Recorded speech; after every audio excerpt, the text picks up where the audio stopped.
श्रीशङ्करनारायणस्तोत्रम्। श्रीगणाधिपतये नमः। श्रीसरस्वत्यै नमः। श्रीशङ्करनारायणाय नमः। श्रीसुत उवाच अथातः सम्प्रवक्ष्यामि शृणुत श्रद्धया द्विजः।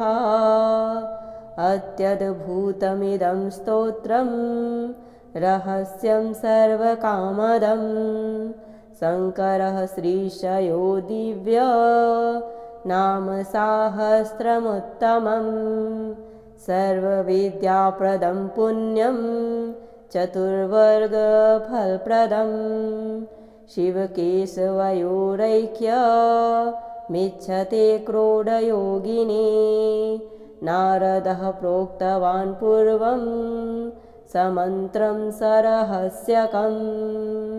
देवर्षिरेकदाभ्यागात् क्रीडाश्रममनुत्तमम्। पुण्यं सूक्तिमतितीरे दिव्याश्रमसमाकुले। क्रोडः क्रोडीकृततपः सम्पूज्य विधिवन्मुनिं।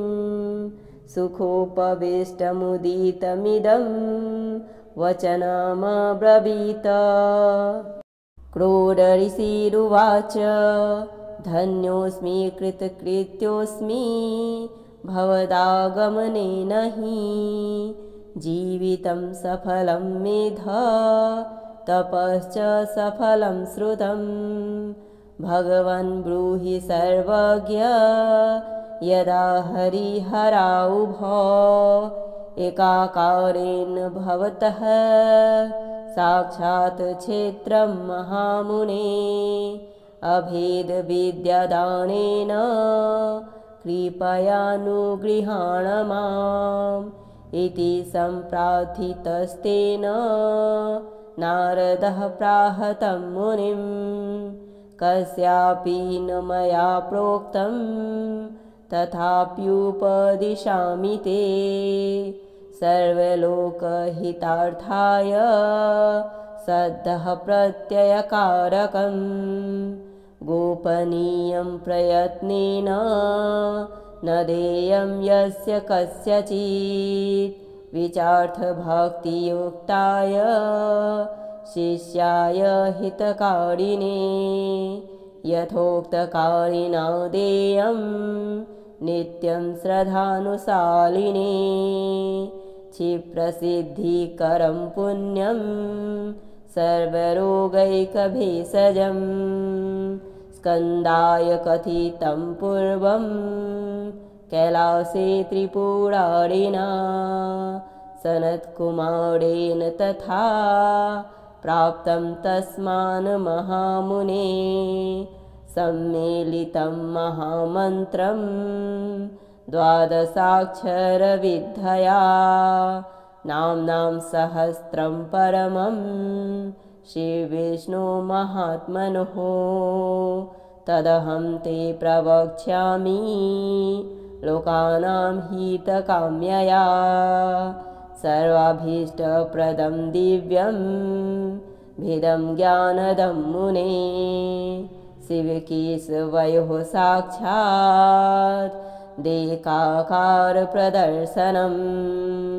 दिव्यं नाम सहस्रं तु चादौ शृणु महामुने। ऋषिब्रह्मा च भगवान् छन्दोनुष्टुप् प्रकीर्तितम्। वामभागाङ्कितश्रीश शङ्करो देवता स्वयं। विनियोगश्च धर्मार्थ काममोक्षफलोदये। मूलमन्त्रपदन्यासं कृत्वा देवं विचिन्तयेत्। श्रीगणाधिपतये नमः। श्रीसरस्वत्यै नमः। श्रीशङ्करनारायणाय नमः।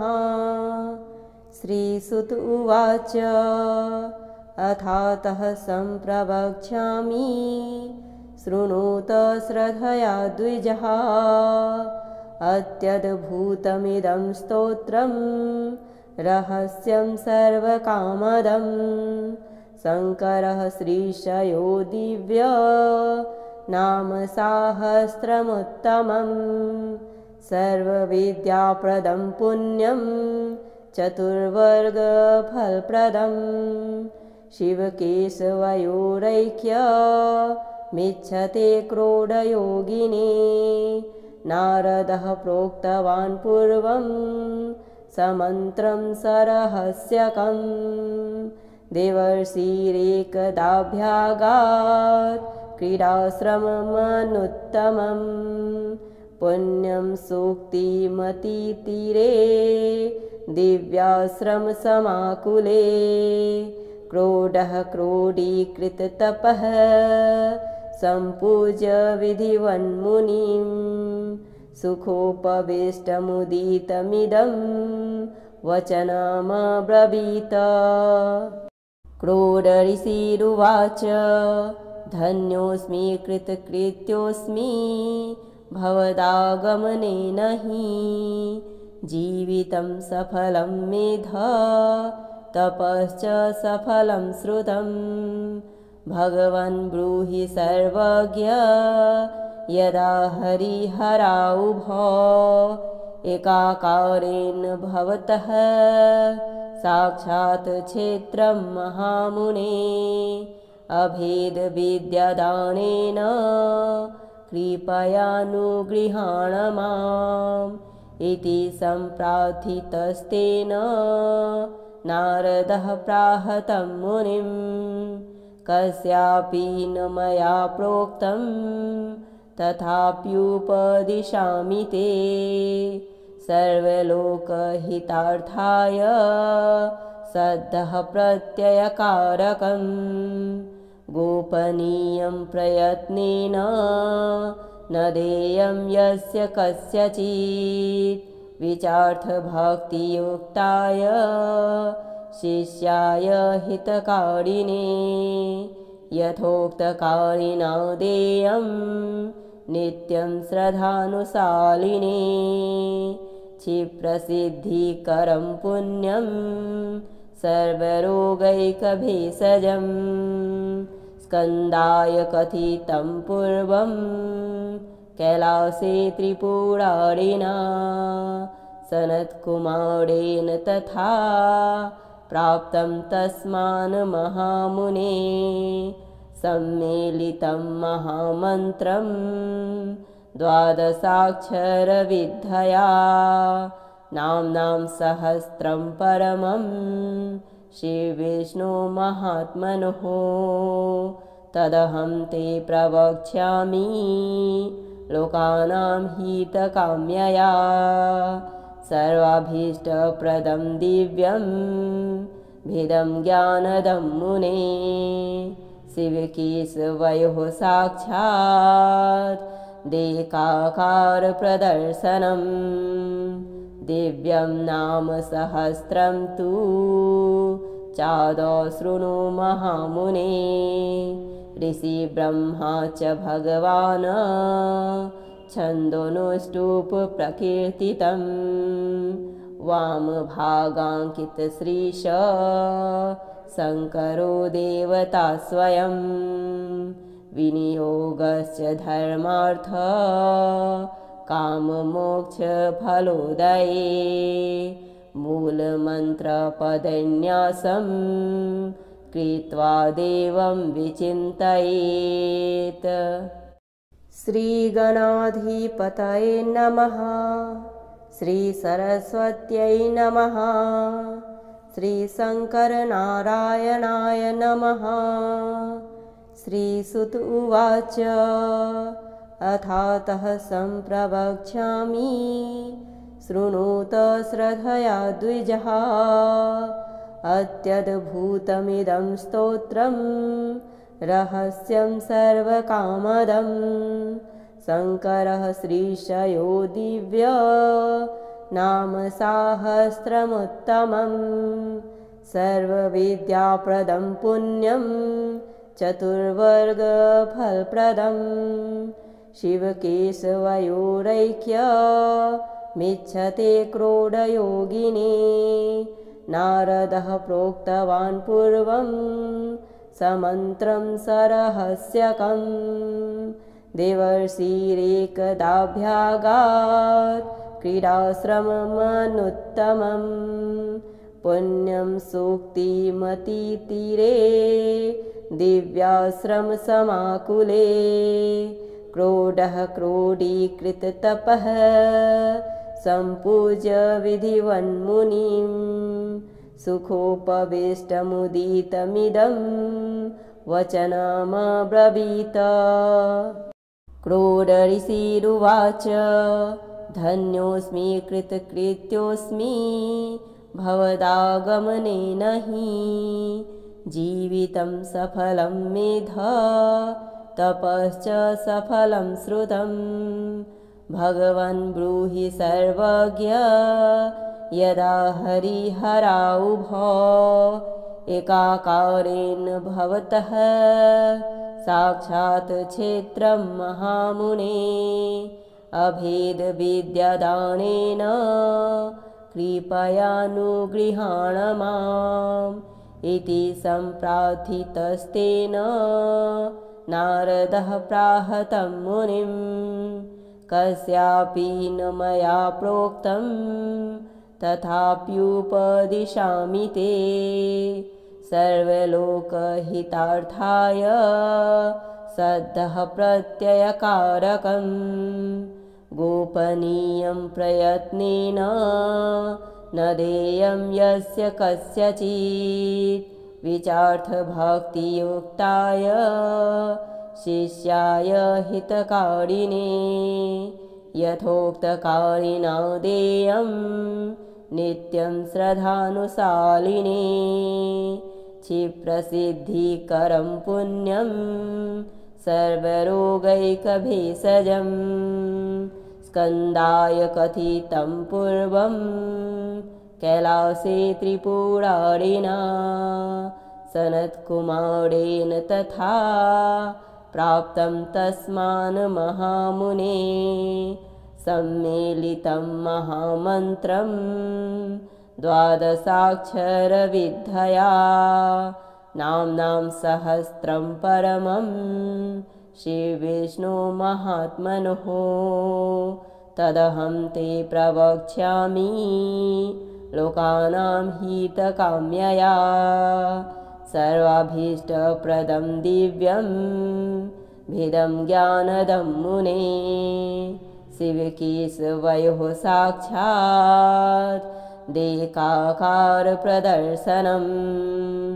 दिव्यं नाम सहस्रं तु चादौ शृणु महामुने ऋषिब्रह्मा च भगवान् छन्दोनुष्टुप्-प्रकीर्तितं वामभागाङ्कितश्रीश शङ्करो देवता स्वयं विनियोगश्च धर्मार्थ काममोक्षफलोदये मूलमन्त्रपदन्यासं कृत्वा देवं विचिन्तयेत्। श्रीगणाधिपतये नमः। श्रीसरस्वत्यै नमः। श्रीशङ्करनारायणाय नमः। श्रीसुत उवाच अथातः सम्प्रवक्ष्यामि शृणुत श्रद्धया द्विजः अत्यद्भुतमिदं स्तोत्रं रहस्यं सर्वकामदं शङ्करः श्रीशयो दिव्य नाम साहस्रमुत्तमं सर्वविद्याप्रदं पुण्यं चतुर्वर्गफलप्रदं शिवकेशवयोरैक्यमिच्छते क्रोडयोगिनी नारदः प्रोक्तवान् पूर्वं समन्त्रं सरहस्यकम् देवर्षिरेकदाभ्यागात् क्रीडाश्रममनुत्तमं पुण्यं सूक्तिमतीतीरे दिव्याश्रमसमाकुले क्रोडः क्रोडीकृततपः सम्पूज्य विधिवन्मुनिं सुखोपविष्टमुदितमिदं वचनमब्रवीत। क्रोडऋषिरुवाच धन्योऽस्मि कृतकृत्योऽस्मि भवदागमनेन हि जीवितं सफलं मेध तपश्च सफलं श्रुतं भगवन् ब्रूहि सर्वज्ञ यदा हरिहराउभौ एकाकारेण भवतः साक्षात् क्षेत्रं महामुने अभेदविद्यादानेन कृपयानुगृहाण माम् इति सम्प्रार्थितस्तेन नारदः प्राहतं मुनिं कस्यापि न मया प्रोक्तं तथाप्युपदिशामि ते सर्वलोकहितार्थाय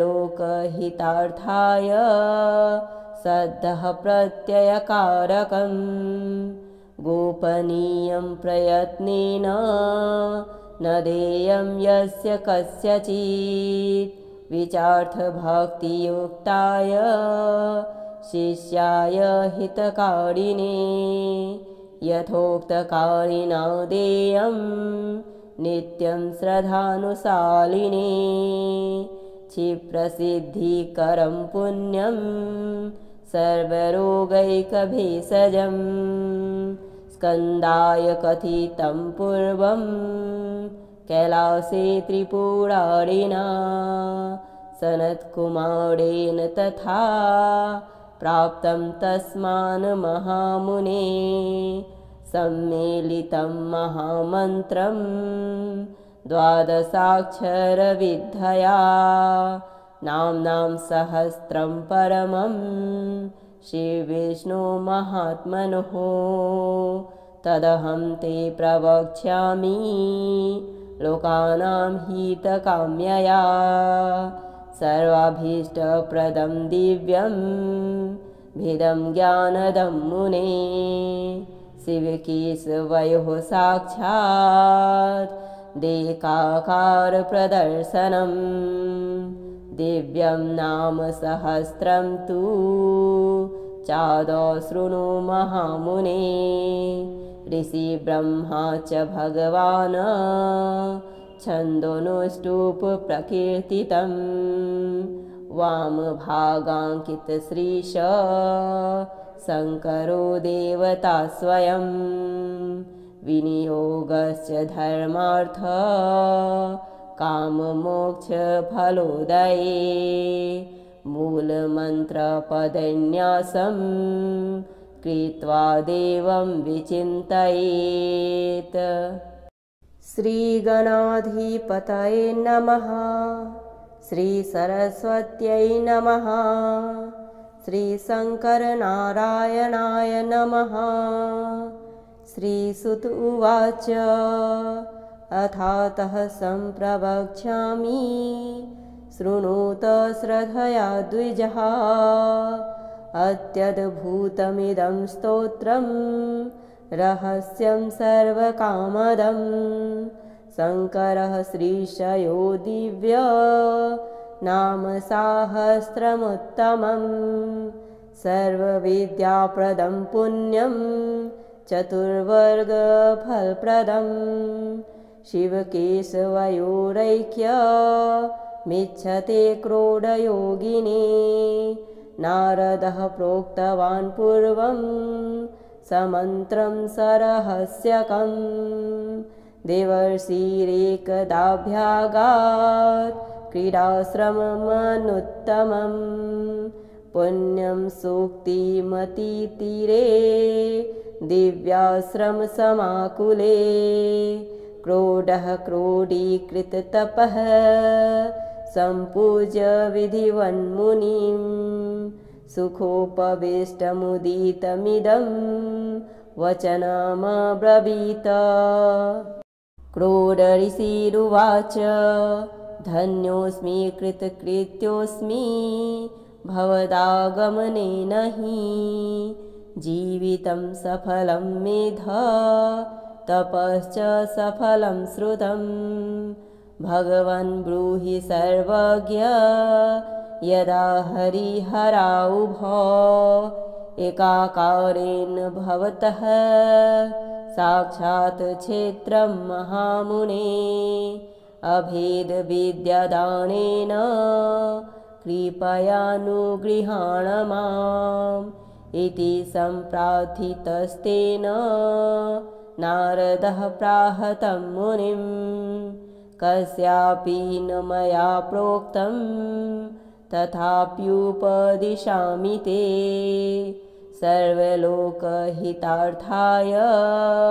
सद्यः प्रत्ययकारकं गोपनीयं प्रयत्नेन न देयं यस्य कस्यचित् विचार्थभक्तियुक्ताय शिष्याय हितकारिणे यथोक्तकारिणा देयं नित्यं श्रद्धानुशालिने क्षिप्रसिद्धिकरं पुण्यं सर्वरोगैकभेषजं स्कन्दाय कथितं पूर्वं कैलासे त्रिपुरारिणा सनत्कुमारेण तथा प्राप्तं तस्मान् महामुने सम्मेलितं महामन्त्रं द्वादशाक्षरविद्यया नाम्नां सहस्रं परमं श्रीविष्णुमहात्मनोः तदहं ते प्रवक्ष्यामि लोकानां हितकाम्यया सर्वाभीष्टप्रदं दिव्यं भेदं ज्ञानदं मुने शिवकेशवयोः साक्षात् देकाकारप्रदर्शनं दिव्यं नाम सहस्रं तु चादौ शृणु महामुने ऋषिब्रह्मा च भगवान् छन्दोनुष्टुप् प्रकीर्तितं वामभागाङ्कितश्रीश शङ्करो देवता स्वयं विनियोगश्च धर्मार्थ काममोक्षफलोदये मूलमन्त्रपदन्यासं कृत्वा देवं विचिन्तयेत्। श्रीगणाधिपतये नमः। श्रीसरस्वत्यै नमः। श्रीशङ्करनारायणाय नमः। श्रीसुत उवाच अथातः सम्प्रवक्ष्यामि शृणुत श्रद्धया द्विजः अत्यद्भुतमिदं स्तोत्रं रहस्यं सर्वकामदं शङ्करः श्रीशयो दिव्य नाम साहस्रमुत्तमं सर्वविद्याप्रदं पुण्यं चतुर्वर्गफलप्रदं शिवकेशवयोरैक्यमिच्छते क्रोडयोगिने नारदः प्रोक्तवान् पूर्वं समन्त्रं सरहस्यकं देवर्षिरेकदाभ्यागात् क्रीडाश्रममनुत्तमं पुण्यं सूक्तिमतितीरे दिव्याश्रमसमाकुले क्रोडः क्रोडीकृततपः सम्पूज्य विधिवन्मुनिं सुखोपविष्टमुदितमिदं वचनमब्रवीत। क्रोडऋषिरुवाच धन्योऽस्मि कृतकृत्योऽस्मि भवदागमनेन हि जीवितं सफलं मेध तपश्च सफलं श्रुतं भगवन् ब्रूहि सर्वज्ञ यदा हरिहराउभौ एकाकारेण भवतः साक्षात् क्षेत्रं महामुने अभेदविद्यादानेन कृपयानुगृहाण माम् इति सम्प्रार्थितस्तेन नारदः प्राह तं मुनिं कस्यापि न मया प्रोक्तं तथाप्युपदिशामि ते सर्वलोकहितार्थाय सद्यः प्रत्ययकारकं गोपनीयं प्रयत्नेन न देयं यस्य कस्यचित् विचार्थभक्तियुक्ताय शिष्याय हितकारिणे यथोक्तकारिणा देयं नित्यं श्रद्धानुशालिने क्षिप्रसिद्धिकरं पुण्यं सर्वरोगैकभेषजं स्कन्दाय कथितं पूर्वं कैलासे त्रिपुरारिणा सनत्कुमारेण तथा प्राप्तं तस्मान् महामुने सम्मेलितं महामन्त्रं द्वादशाक्षरविद्यया नाम्नां सहस्रं परमं श्रीविष्णुमहात्मनोः तदहं ते प्रवक्ष्यामि लोकानां हितकाम्यया सर्वाभीष्टप्रदं दिव्यं भेदं ज्ञानदं मुने शिवकेशवयोः साक्षात् देकाकारप्रदर्शनं दिव्यं नाम सहस्रं तु चादौ शृणु महामुने ऋषिब्रह्मा च भगवान् छन्दोनुष्टुप् प्रकीर्तितं वामभागाङ्कितश्रीश शङ्करो देवता स्वयं विनियोगश्च धर्मार्थ काममोक्षफलोदये मूलमन्त्रपदन्यासं कृत्वा देवं विचिन्तयेत्। श्रीगणाधिपतये नमः। श्रीसरस्वत्यै नमः।